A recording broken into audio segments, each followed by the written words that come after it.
ప్రభువారు శిలువపై పలికినటువంటి 7 మాటలలో 4వ మాటను మనము ధ్యానం చేసుకుంటూ ఉన్నాం. దానికంటే ముందుగా చిన్న ప్రార్థన. ప్రేమ కలిగిన మా ప్రభువా, దయగల మా తండ్రి, నా కొరకు మా కొరకు ప్రాణం పెట్టినటువంటి ఆ శిలువ యాగంలో శిలువలో ఉంటూ ప్రభువా, నీవు పలికిన 4వ మాటను ధ్యానం చేయటానికి మీరు అనుగ్రహించిన కృపను బట్టి మీకు వందనాలు. పరిశుద్ధుడైన నీ పలుకులను ఏ యోగ్యత లేని నన్ను మన తండ్రి ధ్యానం చేయడానికి సిద్ధపడుతూ ఉండగా నీ ఆత్మ సహాయము దయచేయమని ప్రియ ప్రభువును రక్షకుడును ప్రభు అయిన యేసుక్రీస్తు వారి నామములో ప్రార్థించి వేడుకొనుచున్నాను తండ్రి, ఆమేన్. ప్రభువారు కల్వరి శిలువలో వేలాడుతూ ఉదయం 9 గంటల నుంచే ఆయన శిలువ మీద ఉండటం మనమందరము ధ్యానం చేస్తూ ఉన్నాం. శిలువ వేసిన 9 గంటల శిలువ వేశారు. శిలువ వేసిన వెంటనే మొదటి మాట, 2వ మాట, 3వ మాట కూడా ఆయన వెంటనే పలికినట్లుగా లేఖన భాగాల్లో మనం చూసి ఉన్నాం. 3వ మాట పలికిన తరువాత అప్పటికి ఇంచుమించుగా 12 గంటలు అనగా మధ్యాహ్న కాలం ప్రారంభమయ్యేది 12 గంటలకే ప్రారంభమవుతుంది కనుక మరి 12 గంటల నుంచి 3 గంటల వరకు ప్రభువారు ఏమీ మాట్లాడలేదు. అదేవిధంగా వాతావరణ పరిస్థితులు కూడా మారిపోయి ఉన్నాయి. ఏమిటి ఆ వాతావరణ పరిస్థితులు అంటే అక్కడ మనం చదువుకున్నాం 33వ వచనంలో, మధ్యాహ్నం మొదలుకొని 3 గంటల వరకు ఆ దేశమంతటను చీకటి కమ్మెను. ఎందుకు చీకటి కమ్మింది అనంటే ఈ మాట కూడా దైవలేఖన భాగమును నెరవేర్పుగానే మనకు కనబడుతూ ఉంది. ఆమోసు గ్రంథములో ప్రవక్త అయిన ఆమోసు ద్వారా దేవుడు ముందుగా ఒక మాట వ్రాయించి ఉన్నాడు. ఆమోసు గ్రంథము 8వ అధ్యాయము 9వ వచనములో ఈ మాట కనిపిస్తూ ఉంది. ప్రభువైన యెహోవా సెలవిచ్చినదేమనగా, ఆ దినమున నేను మధ్యాహ్న కాలమందు సూర్యుని అస్తమింపచేయుదును. మధ్యాహ్నం 12 గంటలకే చిమ్మ చీకటి. అది ఎంత చీకటి అంటే ఆ దేశంలో అసలు పగటి మధ్యాహ్నమందు ఎంత వెలుగుంటుందో మనం చూస్తూ ఉన్నాము. అటువంటి సమయంలో వెలుగు కాస్త చీకటిగా అయిపోతుందని ముందుగానే ఆమోసు ప్రవక్త ద్వారా చెప్పబడినటువంటి మాట ఇక్కడ ప్రభువారు శిలువలో ఉండగా మరి జరగటం మనం చూస్తూ ఉన్నాం. ఈ యొక్క సమయంకి వచ్చేసరికి ప్రభువారి పరిస్థితి ఏమిటి అని చూసినట్లయితే మరి మనము ధ్యానించిన ప్రకారంగా మొదటి మాట, ఎంతో క్షమాగుణం కలిగినటువంటి ప్రభు. మరి ఆయన ఎంతటి క్షమాగుణం అంటే తనను చంపడానికి ప్రయత్నం చేశారు. ఒక విధంగా అంటే చంపడానికే ఈ సిలువను ఎక్కించినట్టుగా మనం ఉంది కనుక అట్టి వారిని కూడా క్షమించిన ప్రభు వారి కొరకు తండ్రిని వేడుకున్నాడు.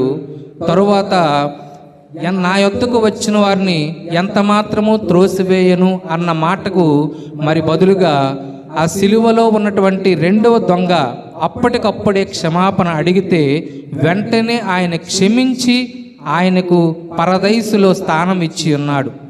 ఈ మాట కూడా ఇంకొక మనిషితో మాట్లాడినటువంటి మాటే. 3వదిగా మరి తల్లితోనూ తన ప్రియ శిష్యునితోనూ మాట్లాడిన మాటలు మనం చూస్తూ ఉన్నాం. వీటన్నింటికంటే ప్రాముఖ్యమైనటువంటి మాట ఈ 4వ మాట. దేవుడు మరి దైవ గ్రంథాన్ని ఏ ఆర్డర్లో క్రమంలో పెట్టి ఉన్నాడో ఆ జ్ఞానాన్ని మనం అంతా ధ్యానం చేయలేము. ఎందుకంటే ఎక్కడ ఏ వచనం పెట్టాలో, ఎక్కడ ఏ మాట పెట్టాలో ఆ దేవుని యొక్క జ్ఞానానికి ఒక నిదర్శనమే ఈ 4వ మాట కూడా. ప్రభువారు పలికినటువంటి ఆ 4 మాటలలో 7 మాటల్లో ఈ మాట ఎంతో ప్రత్యేకమైనటువంటి మాట. ఎందుకు అంటే అక్కడ మనుష్యులతో మాట్లాడిన 3 మాటలు లేక తండ్రితో మాట్లాడి మనుషులను క్షమించమని చెప్పిన మాటల కంటే ఈ మాటలో ఉన్నటువంటి ప్రాధాన్యం ఏమిటంటే ఇంతవరకు తండ్రి యొక్క తోడు ప్రభువారికి ఉన్నది. ఏ పని చేసినా ఎక్కడికి వెళ్ళినా ఆయన సువార్త పరిచర్యలో కూడా ప్రతి విషయంలో కూడా తండ్రి నా మనవి వినినందుకు నీకు వందనాలు అని ప్రభువారు ఎక్కడంటే అక్కడ కృతజ్ఞతాస్తుతులు చెల్లిస్తూ ప్రభువారు ఆ కార్యం చేసినట్టుగా మనం చూస్తూ ఉన్నాం. ఇక్కడ పరిస్థితి ఏమిటంటే ప్రభువారు మరి అనేక మంది దేవదూషణ చేసి ఉన్నారు, అవహేళన చేసి ఉన్నారు. ఆయన శరీరములో ఎక్కడ చూసినా గాయములు దెబ్బలే, ఎక్కడ చూసినా రక్తధారలే కారుతూ ఉన్నాయి. శిరస్సు నుంచి పాదం వరకు కూడా వారందరికీ కూడా ఆ శరీరాన్ని అప్పగించినట్టుగా మనం చూస్తూ ఉన్నాం. ముళ్ళ కిరీటం ఒక ప్రక్క ఉంది, తరువాత చేతులకు కాళ్ళకు గాయాలున్నాయి, వీపంతా కొరడా దెబ్బలు, ఆ తరువాత మరి చెంపలు పెరికి వేసిన వారికి చెంపలను అప్పగించాడు, పిడిగుద్దులు గుద్దిన వారికి వీపును అప్పగించాడు. ఇన్ని పరిస్థితులకి తండ్రి ప్రభువారు సిద్ధపడే వచ్చారు, శిలువ మరణం పొందడానికే వచ్చి ఉన్నారు. అయితే ఈ శిలువ మరణం పొందడానికి ఆయన ఎక్కడ ఏమాత్రం కూడా భయపడలేదు, ఏమాత్రము కూడా ఇది నేను భరించలేను అనలేదు. కానీ ఒకే ఒక్క విషయంలో ప్రభువారు ఏమాత్రము కూడా సహించలేని విషయం ఈ సందర్భం ఏమిటి అంటే మన అందరి పాపములను బట్టి ఆ పాపములన్నీ ఆయన మీద వేయబడ్డాయి కనుక ఏ పాపము ఎరిగిన ప్రభువారు పాపముగా చేయబడడం బట్టి తండ్రి ఈ తన కుమారుని యొక్క చెయ్యి విడవటం జరిగింది. ఎప్పుడైతే మరి ఈ పాపము ద్వారా మనందరి పాపమును బట్టి ఆయన మీద ఈ పాపము మోపబడిందో ఆ పాపాన్ని బట్టి తండ్రి కుమారుని విడిచిపెట్టడం మనం చూస్తూ ఉన్నాం. అప్పటి వరకు కూడా తండ్రి యొక్క చేతిని విడిచిపెట్టకుండా, కుమారుని చేతిని విడిచిపెట్టకుండా నడిపించిన ప్రభువు ఈ సమయంకి వచ్చేసరికి ఆయన ముఖము చాటేసినట్టుగా మనం కనిపిస్తూ ఉంది. వాస్తవానికి మరి ప్రభువారు ఈ లోకంలోనికి రావటానికి మొట్టమొదటి మూలవాక్యం ఏమిటంటే మనకు లూకాసు వార్తలో 1వ అధ్యాయము 38వ వచనములో ఆ మాట కనిపిస్తూ ఉంది. ఏమిటి అంటే మరి గబ్రియేలు దేవదూత మరియ దగ్గరకు రావటం, మరి నీకు ఒక కుమారుడు పుడతాడు, ఆయన క్రీస్తు అని పేరు పెడతావని చెప్పినప్పుడు మరియా ఆ యొక్క మాటకు అంగీకరించి ఒప్పుకోలుగా ఒక మాట తెలియచేస్తూ ఉంది. లూకాసు వార్త 1వ అధ్యాయము 38వ వచనములో ఈ మాట కనిపిస్తూ ఉంది. ఏమిటి అంటే అందుకు మరియా ఇదిగో ప్రభువు దాసురాలను, నీ మాట చొప్పున నాకు జరుగును గాక అని తెలియచేయటం, ఆ మాటను అంగీకరించిన సమయం నుంచే వాస్తవానికి క్రిస్మస్ ప్రారంభమైంది. ప్రభువారి లోకంలోనికి రావటానికి తల్లి ఆ అంగీకారపు మాటను తెలియచేయకపోతే మనకు క్రిస్మస్సే లేదు. ఇప్పుడు ఆ క్రిస్మస్ ద్వారా ప్రభువారు ఈ లోకంలోనికి వచ్చి ఉన్నారు. దేని కొరకు వచ్చి ఉన్నారంటే నీ పాపము నా పాపమును కొరకు ఆయన మరణం అవటానికే వచ్చి ఉన్నారు. వచ్చినప్పటికీ ఆయన అన్నింటి గురించి భయపడలేదు. మనం అనుకున్నట్టుగా మరి ఆయన ఎందు నిమిత్తం భయపడ్డాడంటే తండ్రితో ఉన్నటువంటి ఎడబాటును ఆయన తట్టుకోలేని పరిస్థితిని ఆయన మరి అక్కడ ఆ మాట తెలియచేస్తూ ఉన్నాడు. నా దేవా నా దేవా నన్నెందుకు చెయ్యి విడిచితివి అంటూ ఉన్నాడు. ఇప్పుడు తండ్రి యొక్క పరిస్థితి, తండ్రి ఎందుకు చెయ్యి విడవలసి వచ్చింది అంటే తండ్రి ఒకవేళ చెయ్యి విడవకపోతే కుమారుడైన యేసు ప్రభు వారికి మరణం లేదు, మరణానికి అవకాశం లేదు. ఎందుకంటే తండ్రి కాపుదలు ఉన్నంత వరకు కుమారుణ్ణి చనిపోయేటట్టుగా ఆయన ఒప్పుకోడు చనిపోవడానికి. కాబట్టి ఈ యొక్క ప్రభువారు మరణించకపోతే మరి మనందరి పాపములకు క్షమాపణ ఎక్కడ, మనకు నిత్య జీవం ఎక్కడ? ఈ విషయాల గురించే ఆయన చేయి విడిచినట్టుగా మనం చూస్తూ ఉన్నాం. ఇక్కడ ప్రభువారు మరి ప్రభువారి యొక్క చేతిని తండ్రి విడిచిపెట్టకపోతే మనకు చెప్పబడినటువంటి వాగ్దానాలు నెరవేరని వాగ్దానాలు కొన్ని ఉంటాయి. ఏమిటి అంటే మొట్టమొదటిగా అపోస్తలుడైన పౌలు రోమా సంఘానికి వ్రాస్తూ ఆయన అక్కడ చెప్తూ ఉన్నాడు. 8వ అధ్యాయము 22వ వచనములో ఏమని చెప్తున్నారంటే, సృష్టి యావత్తు ఇది వరకు ఏకగ్రీవముగా మూలుగుచు ప్రసవ వేదన పడుచున్నదని ఎరుగుదుము. ఎందుకు సృష్టి యావత్తు ఏకగ్రీవంగా ప్రసవ వేదన పడుతున్నది?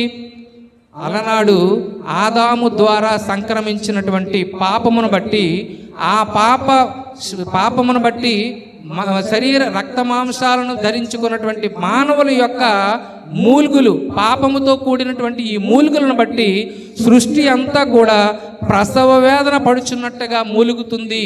కాబట్టి ఒకవేళ ప్రభువారు చేయి తండ్రి విడవకపోతే ప్రభువుకి మరి మరణము ఉండదు కనుక, ఒకవేళ మరణము కనుక జరగకపోతే, సంభవింపకపోతే ఈ యొక్క సృష్టి యొక్క ఆ యొక్క ప్రసవ వేదన ఎప్పటికీ అంతం కాదు కనుక ప్రభువు వారిని తండ్రి చేయి విడవడవలసి వచ్చింది అనే సత్యాన్ని ఇక్కడ మనకు మరి తెలియచేస్తూ ఉన్నారు ప్రభువారు.